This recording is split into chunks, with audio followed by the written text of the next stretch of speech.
The Battle of Grenada, fought on the 6th of July 1779, was one of the most complex and controversial naval engagements of the American War of Independence in the Caribbean, where tactical errors, weather conditions, and missed opportunities combined to produce a surprisingly inconclusive outcome. By the end of 1778, the French fleet had established a permanent presence in American waters, while Lord Howe, the previous British commander, had returned home. His successor was Vice Admiral John Byron, known as Foul-Weather Jack, an audacious and capable seaman, but one with relatively little experience commanding large fleets. With France's entry into the war, military and naval operations increasingly shifted to the Caribbean.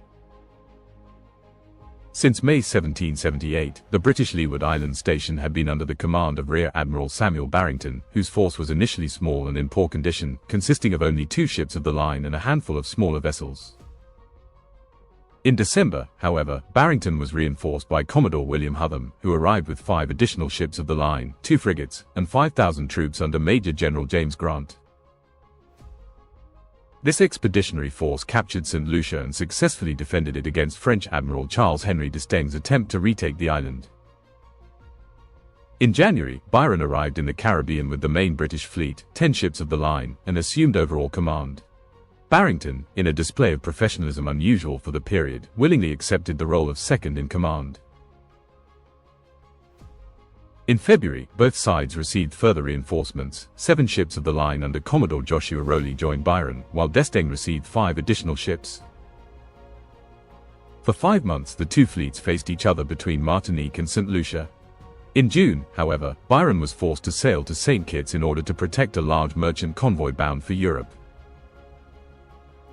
D'Estaing seized the opportunity to capture St. Vincent and was then reinforced by another 5 ships of the line under Admiral Toussaint Guillaume Picquet de la Motte. Altogether, the French now possessed 25 ships of the line and 12 frigates. On the 2nd of July, French forces landed on Grenada and captured its principal harbor on the 4th of July. Meanwhile, Byron had learned of the French movements and approached the western side of the island.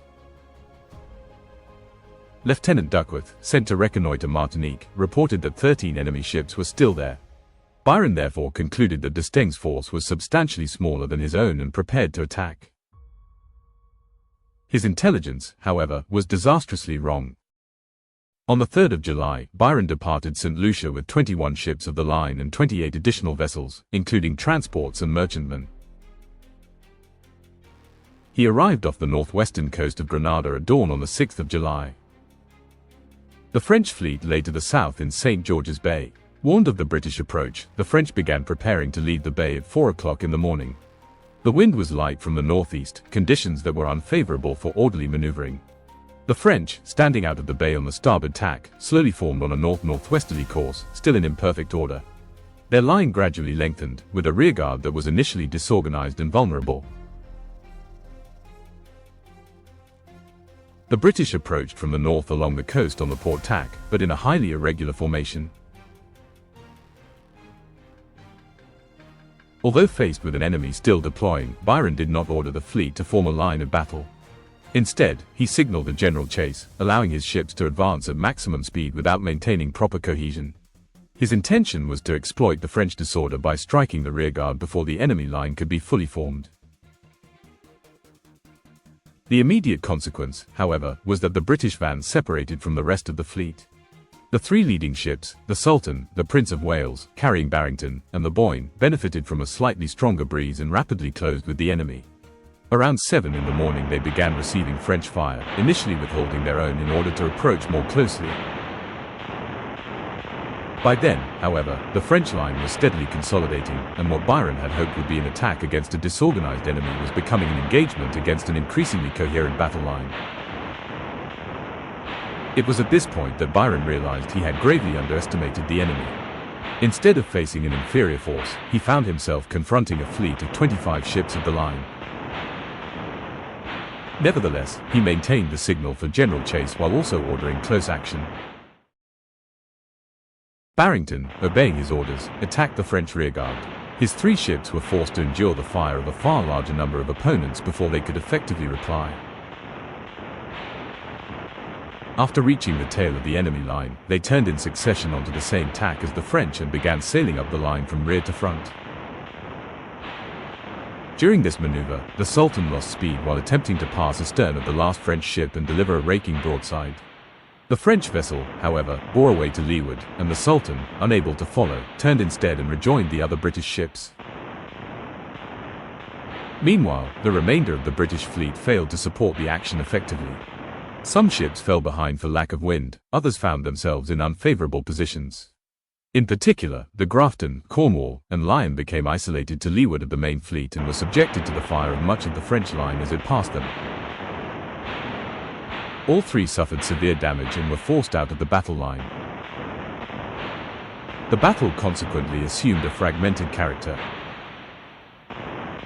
Barrington's van fought fiercely against a substantial portion of the French fleet, while other sections of the British line remained only lightly engaged. The lack of coordination, caused both by Byron's initial decisions and by the prevailing winds, prevented the British commander from concentrating his forces effectively. Rear Admiral Rowley, who had initially been detached with 3 ships to protect the convoy, eventually rejoined the fleet. Rather than simply taking station at the rear, he maneuvered directly toward the head of the French line and engaged the enemy van from windward. The Monmouth, in particular, came under intense fire. By noon, after several hours of fighting, the engagement was still underway, but it had never developed into a fully coordinated fleet action. Some British ships, notably the Prince of Wales and the Monmouth, had endured extremely heavy combat, while others had remained comparatively inactive. During the early afternoon, the wind weakened even further, reducing British maneuverability and preventing Byron from closing decisively with the enemy. Around 1:20 p.m. the firing gradually ceased.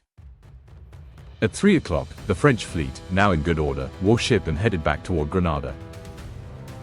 Byron copied the maneuver, but the action did not resume in any meaningful way. Several heavily damaged British ships, the Lion, Cornwall, and Grafton, remained in an extremely vulnerable position. Captain William Cornwallis of the Lion, despite the damage suffered by his ship, skillfully maneuvered toward the open sea. No French vessel pursued him, and he reached Jamaica on the 20th of July. The Monmouth, also badly damaged, left the fleet and made for Antigua. Yet D'Estaing made no attempt to destroy or capture these crippled British ships. The battle therefore ended without a decisive result. The British had attacked aggressively but in a disorganized fashion, suffering considerable damage without achieving any concrete success.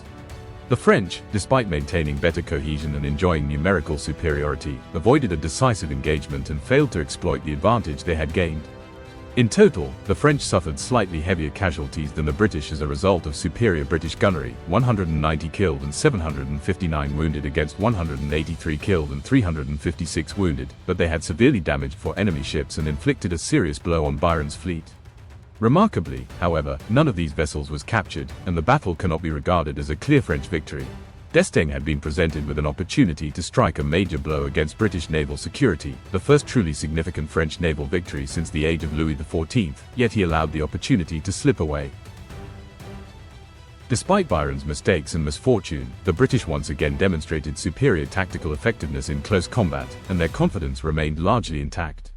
Barrington, wounded in the arm during the action, returned home and later served as second in command of the Channel Fleet in both 1780 and 1782, distinguishing himself once again. Byron soon followed, relinquishing command in the Caribbean and bringing his naval career to a close. At the end of 1779, the Admiralty decided to send the able but controversial Admiral George Bridges Rodney to the Caribbean. The conflict was entering its final phase.